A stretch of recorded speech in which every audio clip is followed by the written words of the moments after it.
What's up, guys? We're going to go over your latest homework, which is taking in a file and changing it. And the file we're going to change is this one right here. And we're going to change Java to HTML. So this should be our input, and this is going to be our output. And over here is the finished code.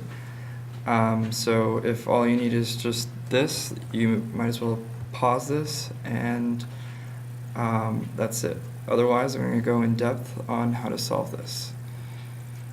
So over here, let's get started. First, you want to import all these things, and if you don't know what they are, you can just Google them to get more info. And we're going to do this all in the public main method because it's a really short program, so it's not necessary to do it elsewhere.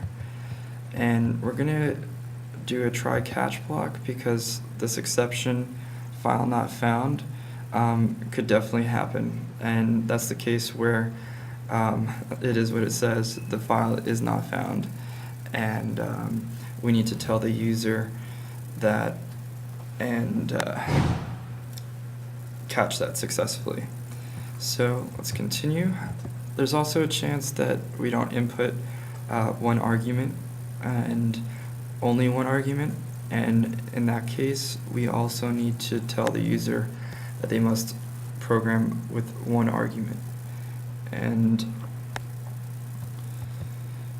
next up, we need to make a file object, and we're going to call it F, and we're going to make a scanner input, and we're going to take in F. So input is essentially taking in this new file object, and the string S is going to start off as a null and then read the file, as you'll see in this while loop. In this while loop, we're going to really read line by line, and that's what this input has next says. So it's basically continuing this loop until we get to the end of the file. And over here, next line, input.next line means that we're reading line by line from the file. And so S will go from null to the entire file when this while loop is done. And last, we're going to close this because we just read the file, and now we want to write to the file, and we can't do that without closing reading first because we can't read and write at the same time. And now we want to just print out to the user what the input was to verify, and then we want to manipulate it, and then we want to output the final file. And this line right here says that we're going to replace every instance of Java, whether it's all caps or just the first letter capitalized in our file, with HTML, because we know HTML is really the better language. And PrintWriter is actually going to do the manipulation of the file. So although it might seem like we were done here where you print out the file, this PrintWriter is going to change this file right here for us. And after that's done, we're going to have to close it just like we did the input.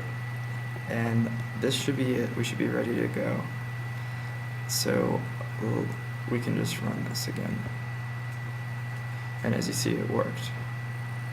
But there's one thing that I didn't show you that we also have to do, and that's put in the argument. And if you go to run as, run configurations, arguments, you see test.txt, which was the file that I put in. And just for the fun of it, let's delete this and see what happens. And look, it says exactly this right here. You must run the program with one argument.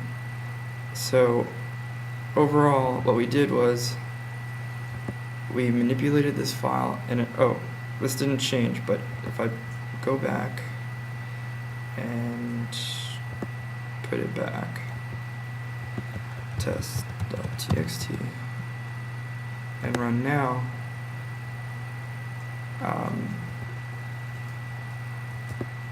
the file will change. And as you can see, it changed. So that was file input, output, and a little bit of manipulation in between. And main conclusion is that we had a try catch block that was absolutely necessary. We had to close our input before we could write to it. And that's about it. Post any questions you have below. Thanks.